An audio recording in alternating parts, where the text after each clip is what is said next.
Transformers EARTHSPARK is an open-world action-adventure video game based on the Transformer comics. The game revolves around Bumblebee, who has to stop Mandroid from stealing the Ember Stones and destroying the Autobots. I don't want to go too deep into the story, but it is written for a younger audience, so don't expect a very deep plot.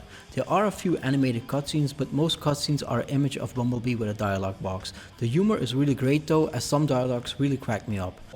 How about you? You bet Jurassic!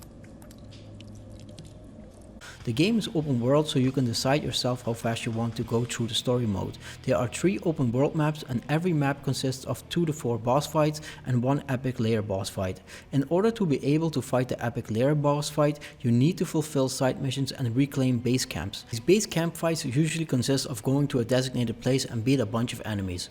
Once you have done enough of the camps, you are able to fight one of the boss fights. Beating one of the bosses fills your bar a lot, and once the bar has reached a minimum level, you can go to the epic layer boss fight. After beating him, you move on to the next map. Every map took me around 2 hours to complete. This was including some side missions, but not all of them.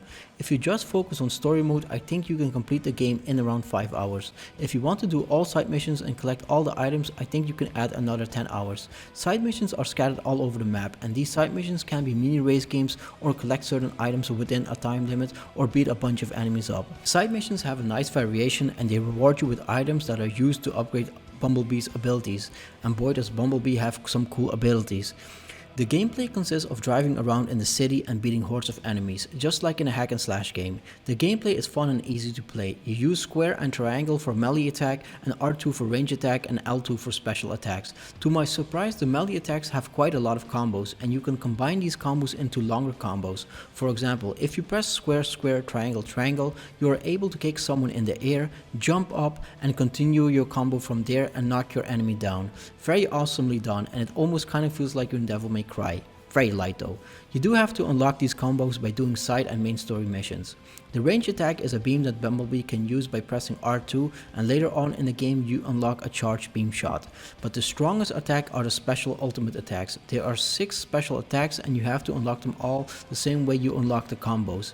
These special attacks consist of range and melee attacks. For example, a range special attack is where Bumblebee fires a special laser that does tremendous damage. An example of a special melee attack is where Bumblebee slams his fist into the ground, dealing heavy damage to everyone nearby. All of the special attacks have their own animation. Once you have done a special attack, it needs times to refill, and you refill your attack by beating enemies. There's also a skill tree where you can unlock special abilities. One of these abilities is, for example, when Bumblebee dodges an enemy attack at the right time, he's able to move and attack faster for a short period of time, similar to like bullet time and Bayonetta or slow motion. Other abilities are extra health or a bigger nitro boost for when Bumblebee is in race mode. I haven't unlocked all abilities yet, but the bullet time ability is so far the coolest one. The game's difficulty is not that hard, and that's okay, because it's a game that you want to play when you want to put your brain at 0 and just have some fun. So don't expect to have a tough time with boss fights.